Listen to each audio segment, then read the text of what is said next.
안녕하세요.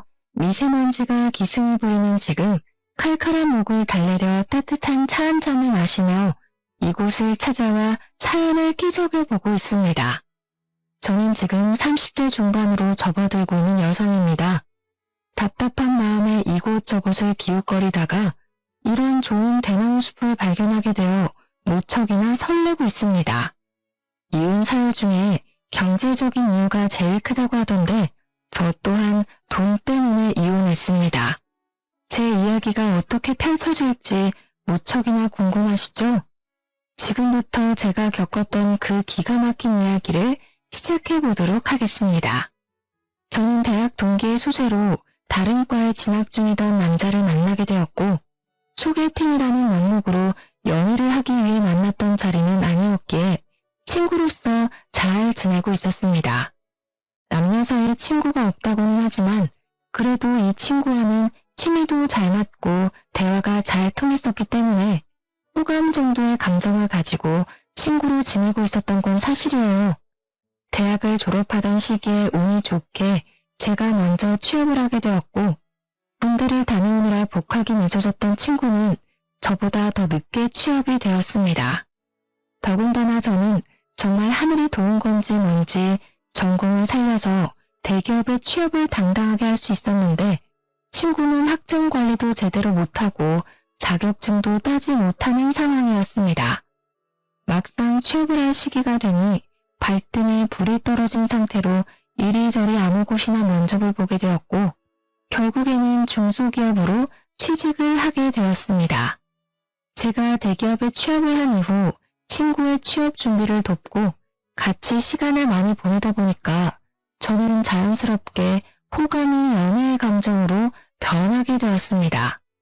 하지만 선뜻 제가 만나자고 이야기를 할 수 없었던 게 친구는 취업이 가장 중요한 시기였고 대기업에 입사를 한 저에게 살짝 자격지심이 있었기 때문이에요.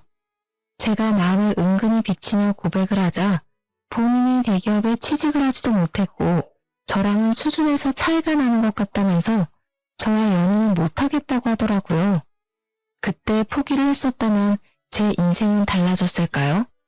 저는 오기가 생겨서 가지지 못한 그 친구를 가지고 싶다는 생각에 1년을 더 쫓아다니고 결국 연애에 성공을 하게 되었습니다. 연애를 시작하니까 좋더라고요.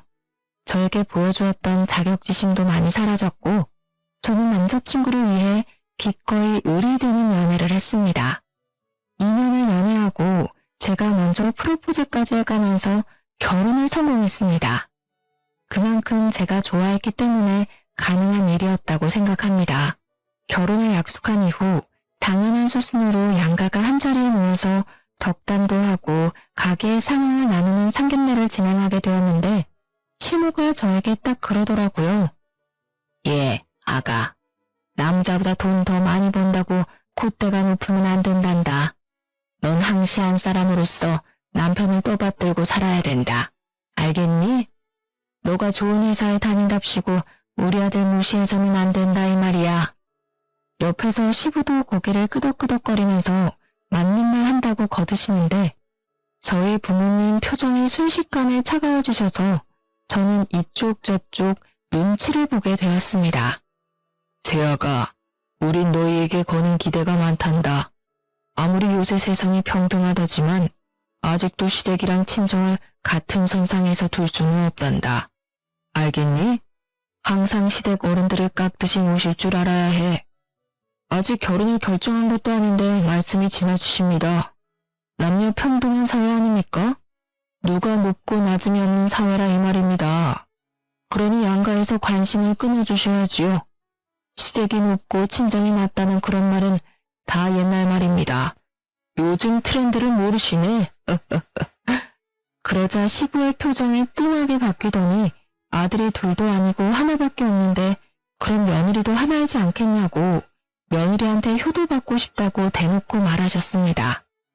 시모도 그게 뭐가 문제냐는 식으로 자기는 딸 같은 며느리를 원했다면서 앞으로 서로 잘 지내보자고 하셨어요. 그 말이 꼭 저에게 효도를 강요하는 것처럼 들리더라고요. 약간 분위기가 어색해지고 서로 불편한 공기가 흐르기 시작하자 남편이 거기서 수습을 한답시고 서로 효도하면 되는 거라고 한마디 덧붙이더라고요. 저희 부모님께서는 이런 집에 저를 시집 보내는 게 아무리 생각해도 마음에 걸린다면서 상견례 자리가 끝나자마자 저를 말리셨습니다. 하지만 저는 이미 남편에게 푹 빠져버린 상황이었고 너무너무 좋은데 뭘 어떻게 하겠습니까? 부모님 가슴에 대못을 박아버렸습니다. 무조건 결혼을 하겠다고 박박 우겼고 결국 저를 설득하기를 포기한 부모님께서는 당해봐야 정신을 차린다면서 제 뜻대로 진행을 해주셨습니다. 그렇게 삐걱거림으로 시작했던 결혼 생활은 생각보다 훨씬 더 행복했었습니다. 시작이 별로 좋지 않았었기 때문에 걱정을 하고 양가의 눈치를 보면서 시작한 신혼생활이었지만 남편과 계속 함께 지낼 수 있다는 게 행복하게 느껴지더라고요. 하지만 문제는 곳곳에서 터지기 시작했습니다. 제가 대기업에 다니고 있었기에 은행 대출이 훨씬 더 잘 나오는 상황이어서 제 이름으로 대출을 받았었습니다. 대출이 제 명의였기에 자연스럽게 신혼집 또한 남편과 상의 후 제 명의로 얻었는데 시댁에서는 그걸 걸고 넘어지시면서 난리를 치셨습니다. 세아가 지금 네 단독 명의로 집을 샀다는 말이냐? 부부가 합심해서 평생 살 집인데 왜 공동 명의를 하지 않고? 아버님, 그거야 당연히 제 명의로 된 대출이 실행되어서 그렇죠. 계약자 이름이 제 이름이고 또 돈도 제가 구한 게 맞고요.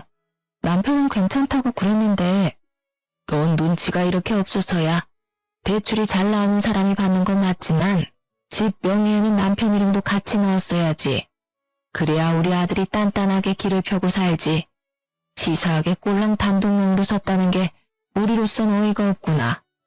그렇게 시부모님은 명의 문제로 제게 호통을 치셨습니다. 저는 그때부터 살짝 의문이 들기 시작했죠. 그럼 뭐 빚은 제가 다 떠안고 재산은 남편에게 다 주라는 것인지. 저는 선의의 거짓말을 했습니다. 대출자 명의로 집을 사야 해서 어쩔 수 없이 제 명의로 두게 되었다는 식으로 말을 했습니다. 시댁에서는 다행히 부동산 관련해서 무지하신 건지 제 말에 깜빡 속아 넘어가 주셔서 다행히 잘 넘어갈 수 있었습니다. 그러다 결혼을 하고 처음으로 맞이하게 된 제 생일날이었습니다. 특별하게 보내고 싶다는 생각이 들어서 마음발의 준비를 했죠. 호캉스 패키지가 꽤 잘 나오는 시기여서 저는 남편과 호캉스를 갈까 싶어 제가 다니는 대기업 계열사 호텔에 할인까지 받아서 예약을 했답니다.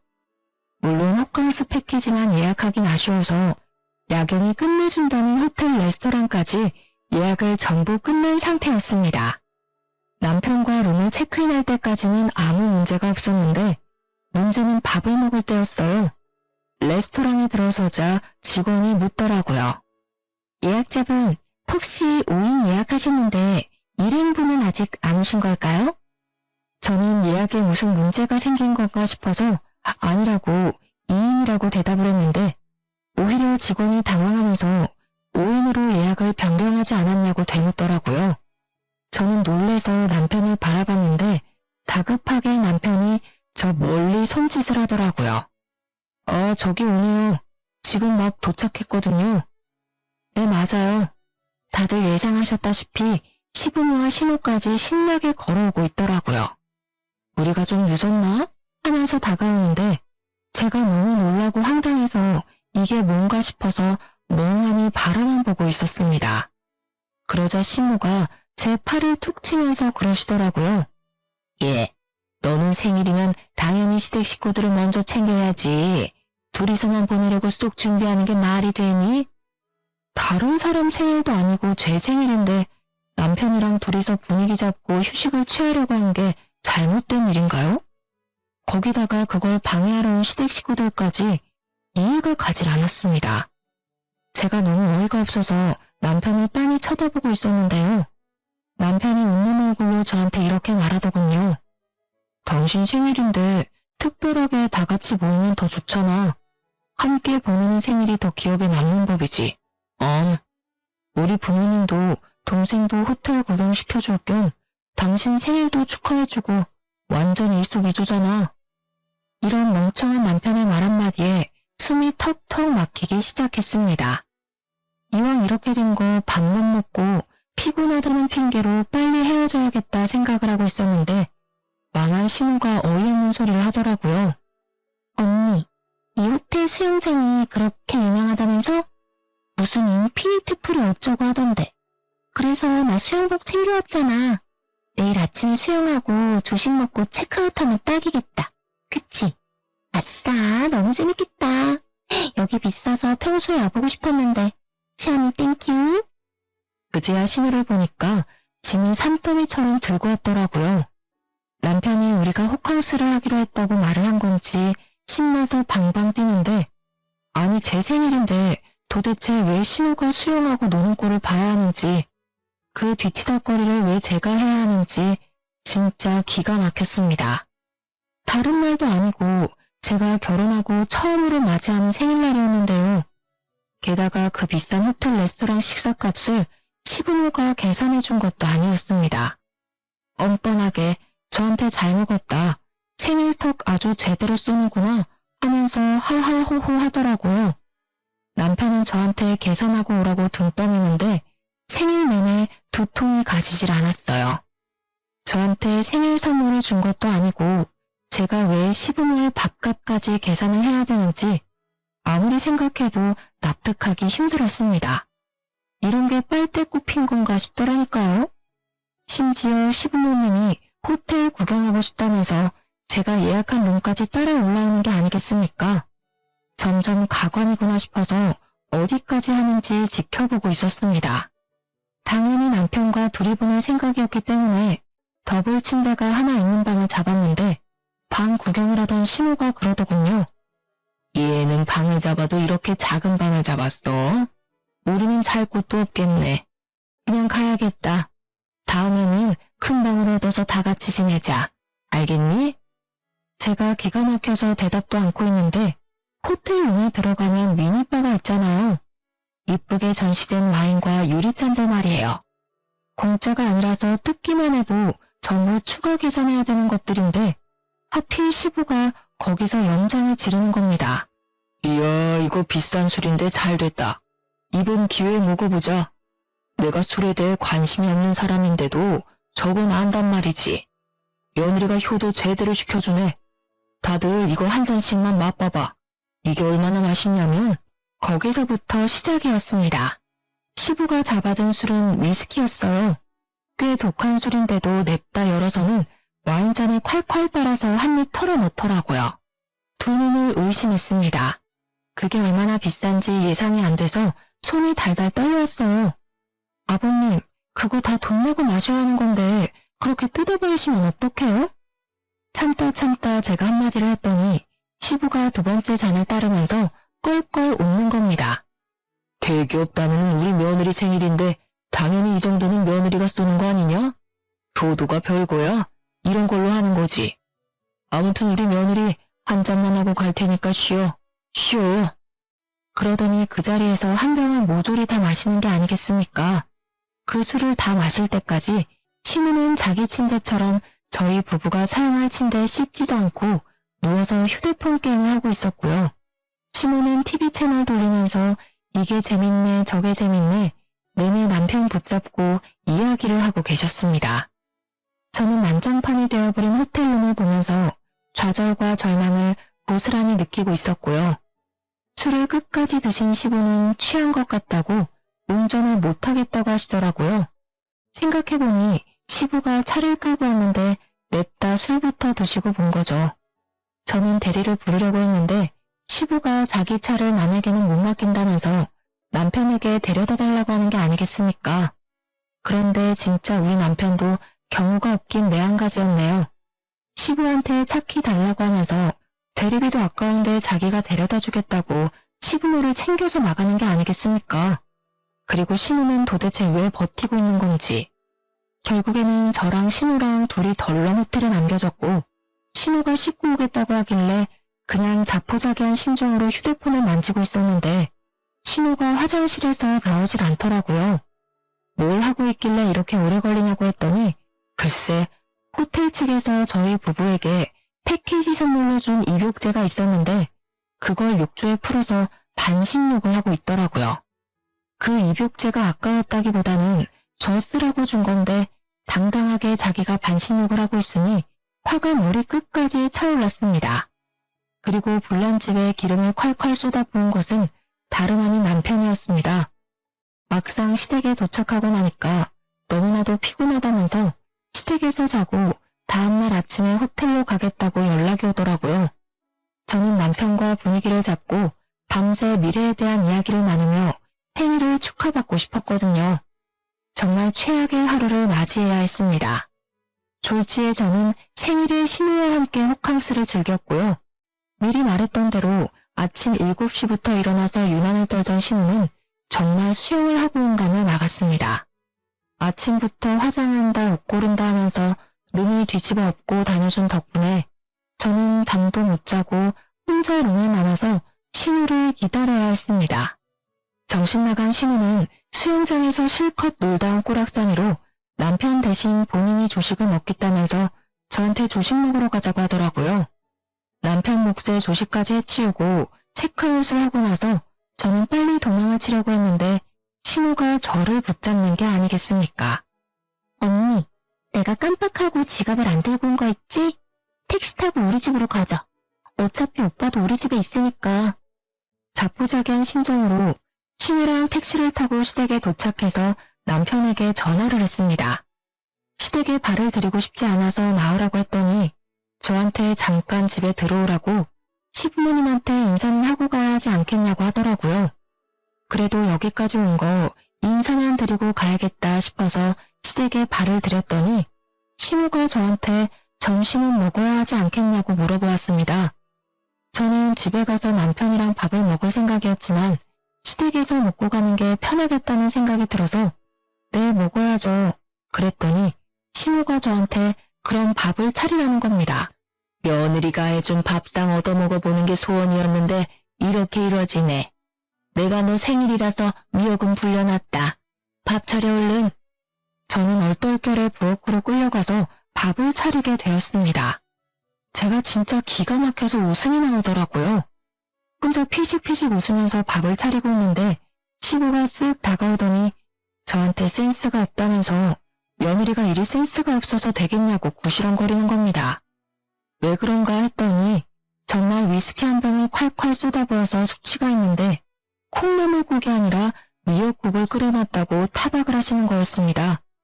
너무 열이 받아서 제가 국 끓이던 국자를 냅다 싱크대에 집어던졌습니다. 꽤 세게 부딪혔는지 옆에 놓여져 있던 그릇이 깨졌더라고요. 쨍그랑 하는 소리가 울리자 시무랑 남편이랑 전부 부엌으로 달려왔습니다. 해도 너무하신 거 아니에요? 생일날 밥 차리라고 하는 것도 화가 나는데 콩나물국을 안 끓이고 미역국을 끓이냐고요? 어제 저희 부부되고 처음으로 맞이하는 생일이라서 분위기 좀 내보고 싶었는데 그것까지 다 망치시고 제가 여기에 밥하러 온 사람인가요? 생각해도 해도 너무하시네요. 제가 확 소리를 지르자 남편이 서둘러서 저한테 집에 가자고 끌고 나오더라고요. 저는 울컥하는 마음에 집에 오는 내내 남편에게는 말 한마디도 걸지 않았습니다. 여보, 표정이 왜 그래? 삐졌어? 또 대답을 안 해주네. 원래 이러면서 시댁이랑 친해지는 거야. 여보가 시댁에 점수도 따고 이쁜 짓을 해야지 우리 부모님도 아들 장가보는 거 후회 안 하실 거 아니야. 그 말을 듣는데 운전 중인 남편 뺨 한 대 올려붙이고 싶었습니다. 진짜 속에서 천불이 나더라고요. 눈에서 눈물이 맺히고 말았습니다. 무슨 이야기를 해도 남편이 알아들을 것 같지가 않았습니다. 남편의 머리에는 본인 부모님만 세상에서 제일 착하신 분이라고 각인이 되어 있는 거예요. 뭐? 그럼 내가 점수를 따야 되니까 지금 이 상황에서 화를 내면 안 된다 이 말이니? 대체 왜 며느리가 시댁에 점수를 따야 되니? 그 생각 자체가 잘못된 거야. 거짓말까지 하고 대리효도 바라는 거니? 내가 사람을 한참 잘못 봤네. 당신 지금 엄청 실수한 거야, 알아? 에이, 대리효도라니. 난 당신이 조금이라도 시댁이랑 사이좋게 지내면 좋을 줄 알고 그런 거지. 선의의 거짓말 몰라? 난 나이 드신 우리 부모님이 고생 같은 거 안 하고 편하게 사셨으면 좋겠어.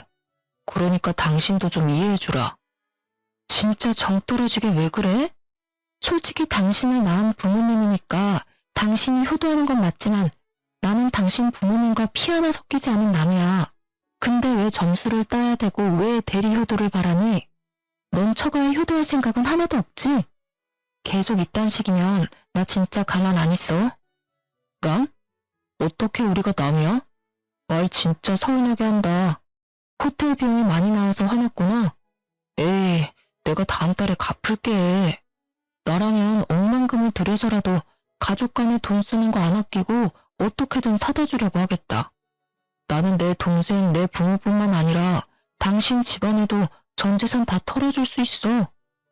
털어줄 재산이라도 있으면 제가 말을 안 하죠. 아주 물 흐리는데 선수더라고요.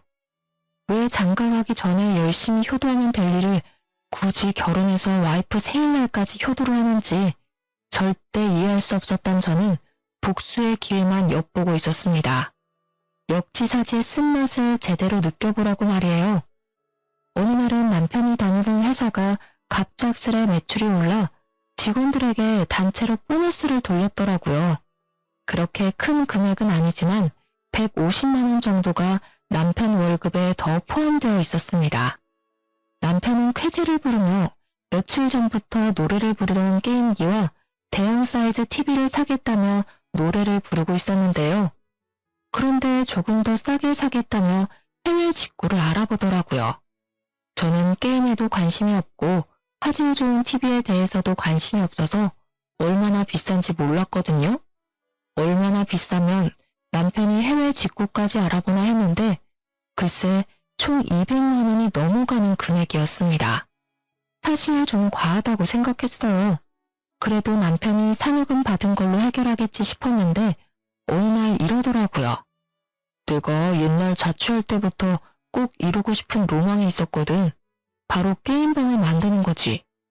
우리 창고방으로 쓰고 있는 작은 방 말이야. 깨끗하게 정리해서 취미방으로 만들자. 어때? 상상만 해도 재밌겠지? 절대 나 혼자 즐기려고 사려는 건 아니고 여보랑 같이 즐기고 싶어서 그런 건데 혹시 한 50만 원 정도만 여보가 보태줄 수 있어? 50만 원? 뭐야? 그렇게 비싼 거였어? 그냥 좀 저렴한 게임기 사면 안 될까? 아니야. 좀 더 비쌀수록 화질도 좋고 얼마나 생동감 넘치게 즐길 수 있는지 여보는 모르지? 내가 상여금 150만 원 보태잖아. 설마 돈도 잘 벌면서 아끼려는 건 아니지? 우리 같이 즐기는 취미 하나 만드는 비용이라 생각하고 50만 원만 보내주라. 아, 알겠어. 그럼 일단 생활비 통장에 넣어놓고 내가 카드값 정산 다 끝나면 남는 금액으로 사자. 알겠지? 아싸, 진짜지? 무르기 없다. 아, 나 정말 사고 싶었는데 역시 우리 와이프가 짱이야. 그렇게 며칠이 지났습니다. 제 월급에서 떼어낸 50만 원이 합쳐지고 생활비 통장에 총 200만 원이 모이자 남편은 3일 동안 각종 구매처를 꼼꼼하게 비교해보고 있더라고요. 그런데 때마침 시모가 제게 연락이 왔는데요. 얘야, 다른 건 아니고 말이야. 나이가 드니까 하나씩 골병이 드는데 다른 건 몰라도 청소하기가 너무 힘들구나. 요즘 로봇 청소기가 그렇게 잘 나온다고 하던데 하나 있으면 좋을 것 같구나. 너 돈도 잘 버니까 하나만 구매해서 보내다오. 나이 들고 골병 나서 병원비 몇백 드는 것보다 낫지 않겠니? 좋은 게 좋은 거다 생각하고 좀 사줬으면 하는구나. 어머님, 그런데 로봇 청소기 사용하실 줄은 아세요? 휴대폰으로 조작하셔야 되는데 아마 힘드실 텐데. 어머, 얘 좀 봐. 그게 뭐 어렵다고. 네가 사주면 아까워서라도 쓸 거야. 그건 걱정하지 말고 한 100만 원짜리 로봇 청소기가 좋을 것 같은데. 그게 자동으로 걸레도 빨아준다네. 나도 다 알아보고 사려는 거야. 그러니까 꼭 내가 말한 모델로 사야 한다. 오? 아, 알겠어요. 그럼 최대한 빨리 배송시킬 테니까 시댁에 도착하면 연락 한번 해주세요. 어머, 난 너가 한 번에 오케이 할 줄 몰랐는데 역시 대기업 다니는 며느리는 다르구나. 옆집 현수 엄마는 며느리한테 사달라고 졸라도 안 사준다던데. 내가 며느리 하나 잘 골랐다니까 정말. 시모의 부탁에 저는 서심없이 사주겠다고 약속했어요. 당연 남편이 받은 상여금을 쓰려는 생각으로 약속한 거죠. 때마침 역지사지를 제대로 보여줄 기회라고 생각했거든요. 어찌나 상상만 해도 통쾌하던 줄. 일부러 남편이 먼저 결제할까봐 미리 선수 쳐서 로봇 청소기를 결제했네요. 그리고 이틀 만에 제가 구매한 로봇 청소기가 배송되었다며 사진을 찍어서 보내왔더라고요. 물론 고맙다며 전화까지 왔고요. 때마침 남편이 퇴근해서 집에 와 있었고 남편도 들을 수 있게 통화 소리를 키워서 통화했죠. 예, 흠집 하나 없이 잘 도착해서 딸 도움받아서 어플까지 다운받고 쓰고 있단다. 세상 정말 좋아졌다니까.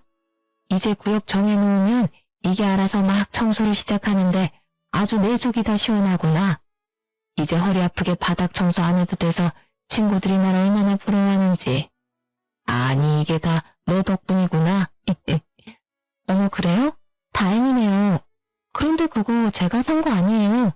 남편이 회사에서 이번 달 보너스 받은 걸로 산 거예요. 남편이 효도하고 싶다고 선뜻 사자길래 최고로 비싼 모델 사드린 건데 마음에 드세요? 뭐? 우리 아들이 샀단 말이니? 아니 넌 돈도 잘 버는 애가 왜 돈을 아끼고 그러니? 난 너한테 사달라고 그랬지 우리 아들한테 사달라고 한 적 없잖니? 어머, 어머님도 참? 허리가 안 좋아서 청소하기 힘들다고 그러셨잖아요. 이럴 땐 자식된 도리로 응당 필요한 거 사드려야죠. 제가 마침 대출금 낸다고 모아둔 돈이 한 푼도 없어서 남편 상여금 받은 거 좀 썼어요. 그래도 청소기 만족하시죠? 아유, 이거 이미 뜯어서 환불도 안 될 텐데 내가 며느리 장난에 당했구나. 다음에 절대 그런 짓은 하지 말거라. 알겠니? 끊는다. 그렇게 통화를 마쳤더니 남편이 저를 빤히 쳐다보더라고요. 속으로 설마 그 돈을 다 썼어? 하는 표정으로 말이에요. 그래서 확인 사살을 시켜주기 위해 얼른 생활비 통장 잔액을 확인해보라고 그랬죠. 정확히 200만 원이 사라진 내역을 본 남편이 빨개진 얼굴로 야! 라고 크게 소리를 지르더라고요. 여보, 장난이지? 빨리 돌려놔. 나 진짜 오늘 저녁에 진짜 결제하려고 그랬단 말이야. 응? 장난 아닌데? 왜? 시부모님이 몸이 안 좋으셔서 로봇 청소기가 필요하다는데 그럼 안 사줘? 당신이 나한테 그랬잖아. 효도하고 살아야 된다고. 그리고 같이 쓰면 더 좋을 테니까 내가 특별히 친정에도 같은 모델로 선물해줬어. 나 착하지? 뭐? 그럼 100만 원짜리를 진짜 2개씩이나 샀단 말이야? 당신 진짜 왜 그러냐? 나 정말 2년 전부터 이거 사고 싶었는데 알고도 이런 짓을 꾸며? 이런 짓이라니 말이 너무 심하다. 내 생일날 당신이 나 몰래 가족들 주렁주렁 달고 와서도 내가 화 한 번 안 냈잖아. 다 시부모님한테 점수 따는 거라고 오히려 좋은 거라고 그랬잖아. 그리고 친정 부모님도 쓰고 다 같이 쓰면 더 좋잖아. 아니야? 우리 부모님도 사위가 사주는 거라고 하니까 얼마나 얼굴이 환해지던지. 당신이 봐야 된다니까. 특별히 내 돈도 50만 원 보탠 거니까 너무 억울해하지 않아도 돼. 당신 참 속 깊은 사위라고 친정에도 점수 따게 해줬으니까. 나한테 오히려 좋아야 되는 거 아니야? 아니, 그건 그 뜻이 아니라고. 시댁에만 잘하면 되지. 꼭 처갓집까지 똑같이 사주냐? 너 저번에 호텔에 가족들 데려간 걸로 나한테 안 갚음하려고 그런 거지? 와, 내가 속았네, 속았어. 완전 사기 결혼 당한 기분이야. 뭐? 지금 사기 결혼이라고 그랬니? 그럼 나는 어떻겠어? 난 내 생일날에 시부모님 모시면서 쓰지도 않아야 될 돈 써가며 효도했는데 이건 사기 결혼 아니야? 역지사지 당해보니까 얼마나 잘못했는지 이제 좀 알겠냐? 난 너가 엄청난 효자라서 이런 건 웃으면서 가볍게 넘어갈 줄 알았는데 게임기 하나에 억울해서 사기 결혼이니 뭐니 운운하는 거 보니까 꽤 어이가 없네. 끝까지 효자 컨셉으로 갈 거면 겨우 이딴 일로 억울해하지를 마. 제 말에 대답을 하지 못한 남편은 울분을 토하며 집을 뛰쳐나갔습니다. 자기가 생각해도 화를 내면 안 되는 상황이란 걸 깨달은 거죠. 분명 본인이 효도하는 게 최고라고 오히려 시댁에 점수 따서 좋지? 라고 말했던 과거의 말들을 주워 담을 수는 없으니까 말이에요. 그리고 한날은 신우가 저더러 백화점 같이 가자고 연락이 온 겁니다. 또 뭔가를 사달라고 하겠거니 예상은 했습니다. 역시나 제 예상은 정확히 적중했죠. 어머, 당연히 선물 사줄 거라 생각해서 쥐가 만들고 왔는데요. 10만 원밖에 안 하잖아요. 사주세요. 네, 이렇더라고요. 그래서 모든 걸 내려놓고 신우가 사달라는 거 전부 사줬습니다. 남편의 신용카드로 말이에요. 마침 할인 들어가는 주유카드가 필요해 남편 신용카드를 한 장 들고 있었거든요. 장장 3시간 동안 5층부터 10층까지 싹 도는 동안 결제한 금액은 정확히 180만 원이었어요. 싱글벙글 웃으면서 새언니 최고 그러더라고요. 카드 결제 문자가 연속해서 전송이 되었는지 남편이 바로 전화를 하더라고요. 너 무슨 백화점에서 카드를 이리 긁었어? 장난해? 나보다 돈도 많이 벌면서 내 카드는 왜 쓰는데? 네 동생 선물 산 건데 언제든 가족 간에 돈 쓰는 걸 아끼면 안 된다며. 한도 다 써가면 다른 신용카드 주면 되겠네. 너희 소중한 여동생이 사달라는데 사주기 싫어? 그러니까 씩씩거리면서 왜 다 일시불로 샀냐고 할부로 사지 그랬냐고 말을 바꾸더라고요. 사실 남편 월급이 저보다 100만 원 넘게 작아서 지금 남편은 카드값 때문에 손이 벌벌 떨릴 거예요. 그래도 별 수 있겠어요? 본인이 내뱉은 말이니 끝까지 책임을 져야죠. 그 이후로도 시댁 식구들의 무리한 요구가 있을 때마다 전부 남편 명의의 카드로 해결했어요. 따져봤자 남편이 할 말이 있겠어요? 가족을 위해서라면 전 재산도 줄 수 있다고 그랬잖아요. 그리고 웃긴 건 시댁 사람들이 꼭 남편한테 연락 안 하고 저한테 필요한 걸 내놓으라고 전화하더라고요. 매번 말끝마다 대기업 며느리 하면서요. 돈 많은 사람이 베풀어야 되는 건 당연한 거라면서 호의를 당연한 권리처럼 생각했습니다.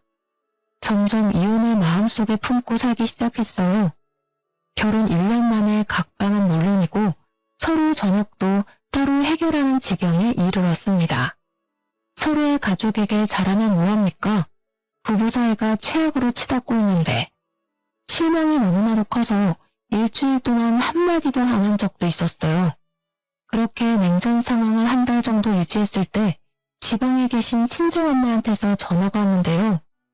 딸, 이서방이 급하게 돈 필요하다고 전화했다며? 얼마나 필요하니? 꼭 2천만 원까지 필요한 거야? 혹시 이서방이 옷 사고라도 쳤니? 응? 그게 무슨 말이야? 돈이 필요하다니?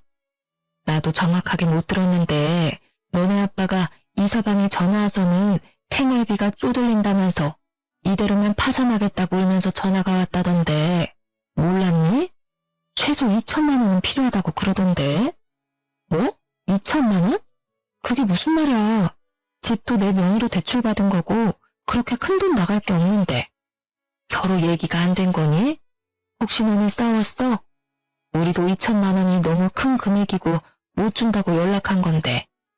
통화를 끊고 곰곰이 생각해봤어요.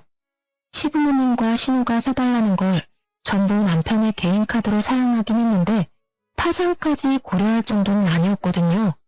다 합쳐도 기껏해야 300만 원 정도였지 2천만 원은 말도 안 되는 금액이거든요.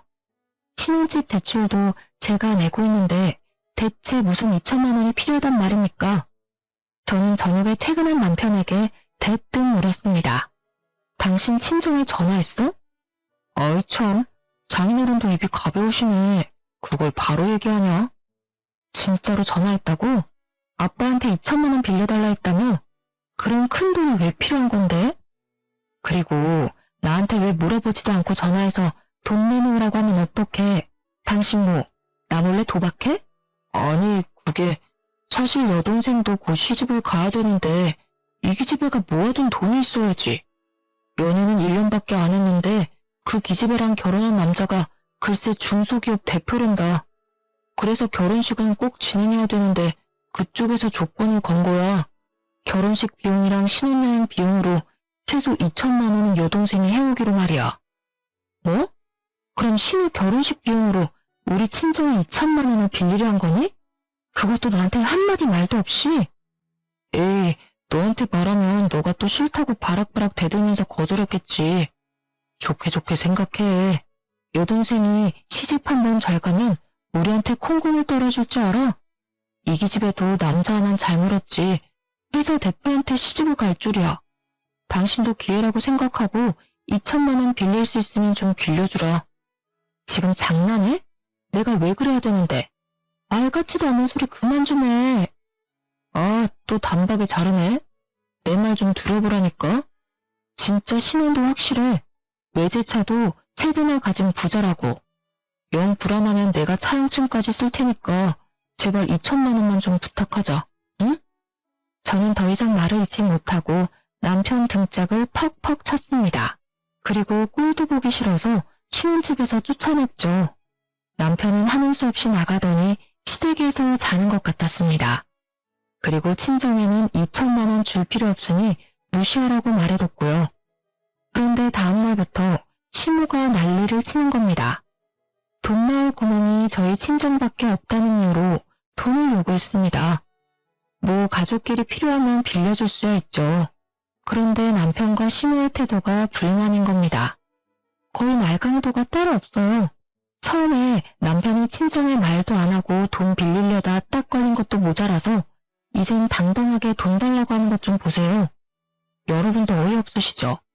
제가 왜 이혼을 안 하는지 말이에요. 저도 이미 콩깍지가 벗겨진 지는 오래였고 남편에 대한 정도 다 사라진 지 오래예요. 그저 적당히 이혼할 기회를 엿보고 있었습니다. 이혼이 서로 합의가 안 되면 소송까지 가야 되고 그럼 저는 돈과 시간을 쏟아부어서 이혼해야 되니까요. 그래서 조용히 있었던 겁니다. 가만히 있으면 먼저 이혼하자는 소리가 나올 것 같았거든요. 아니나 다를까 2주 정도 무시했더니 드디어 한 통의 문자가 도착했습니다. 전화를 안 받으니까 문자로 왔더라고요. 이년아, 우리가 갚는다잖니 이 쫌생이 같은 거사. 사돈은 가지고 있는 농지만 팔아도 2천만 원 충분히 만들 수 있지 않니? 그런데 왜 안 빌려줘? 너 같은 독한 년은 나도 필요 없다. 돈 안 빌려줄 거면 이혼해. 넌 처음부터 마음에 안 들었어. 문자를 받자마자 남편에게 그대로 보냈습니다. 1분 만에 전화가 오더라고요. 너네 엄마가 이혼하라네? 넌 어떻게 생각해? 이혼이 애들 장난도 아니고 그냥 돈만 빌려주면 끝날 일인데 왜 자존심 피워선. 미안한데 상황 파악 못하니? 이혼할 거면 빨리 정해. 합의 이혼할지 아니면 소송 이혼할 거니까 그렇게 알아. 뭐? 소송? 당신 그렇게 이혼이 쉽니? 이런 건 이혼 사유 축에도 못 껴. 우리 엄마가 뭐 구박을 했니? 아니면 시집살이를 시켰니? 지금 네 태도가 너무하다 생각 안 해? 왜 이혼 사유가 안 된다고 생각해? 생일날 거짓말치고 시부모 데려온 너랑 사사건건 나한테 하나라도 더 뜯어먹으려는 시댁이랑 친정에 2천만 원까지 빌려달라는 너 같은 놈 때문에 소송은 아주 손쉽게 끝날 것 같은데?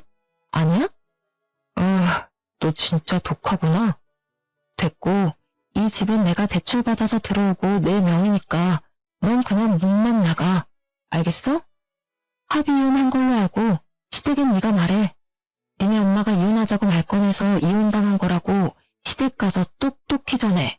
한번 마음을 먹고 일을 진행하니 일사천리로 모든 것이 이루어지더라고요. 남편 물건과 옷가지들 전부 다 시댁에 보내버렸고 그 이후로 시모와 시모가 번갈아 전화가 왔는데 딱히 말씀드릴 필요는 없겠네요. 저에게 독한 년, 혼자 살아서 얼마나 잘 되는지 보자 라는 내용이 다였거든요. 어떻게 보면 다행이죠. 아직 애도 없고. 회사도 달라서 이혼 후에도 전 남편과 불편하게 계속 마주칠 일도 없고요. 또 회사를 그만두지 않아서 다니던 대기업에서 일을 악물고 일했답니다. 제가 사주를 또 믿는 편인데 33살 이후로 막힌 운세가 좀 핀다고 그러더라고요. 우연인지 모르겠지만 32살에 이혼을 했고 잘못된 인연으로 막혀있던 제 운이 탁 하고 튀었나 봐요. 회사에서 프로젝트도 성공적으로 이끌어서 같은 연차인 동료들 중 승진을 가장 빨리 했네요. 이혼이 원동력이 돼서 매일 일에 미쳐 살았더니 월급이 더 빨리 오르더라고요. 요새는 돈 모으는 재미 하나로 살고 있네요. 그렇다고 너무 일만 하지는 않고요. 주말마다 근교의 카페를 놀러 가거나 최근엔 취미로 클라이밍을 배우고 있어요. 그리고 주제넘는 말일 수는 있겠지만 모든 게 지나고 보니 비록 콩깍지가 씌었지만 한 사람을 사랑해서 결혼까지 했다는 거에 후회는 없어요. 그 사람 덕분에 오히려 저 스스로 깨달은 게 많아요. 저는 혼자서 더 잘 살 수 있는 사람이었어요. 누군가에게 의존하려는 사람이 아니었던 거죠. 이혼하면 더 불행해지는 거 아닐까 겁내는 사람들도 많던데 저는 독립적인 성격이라 결혼하면 더 불행해지지 않았을까 생각해요. 아, 그리고 전 남편 여동생 있잖아요. 중소기업 대표랑 결혼한다고 난리치더니만 그 남자 순 사기꾼이었대요. 왜 말로만 듣던 제비였던 거죠. 외제차도 대출받아서 산 거고 회사도 속이고 집도 없는 카포였대요. 어떻게 알게 되었냐면 전 남편이 이혼을 물으자며 제 눈앞에 무릎까지 꿇고 빌더라고요. 그날은 제가 승진턱을 쏘기로 했던 날인데요. 그래서 동료와 선임 몇 분을 데리고 고깃집을 갔어요. 그런데 전 남편이 딱 마주친 거죠. 1년도 안 돼서 고기 굽는 알바생이 되어 있더라고요. 너무 뜬금없죠? 그런데 진짜 땀 삐질삐질 흘리면서 손님상에 고기를 직접 구워주고 있는데 하필이면 제가 동료들과 그 가게를 들어간 거예요. 저는 사실 이혼하고 주변 동료들에게 왜 이혼했는지 세세히 말해주진 않았거든요. 그런데 전 남편 덕분에 동료들도 다 알게 되었네요. 여보, 나 진짜 당신한테 잘못해서 벌 받나 봐. 어? 우리 결혼식 올릴 땐 좋았잖아. 그 행복했던 기억으로 돌아가면 안 될까?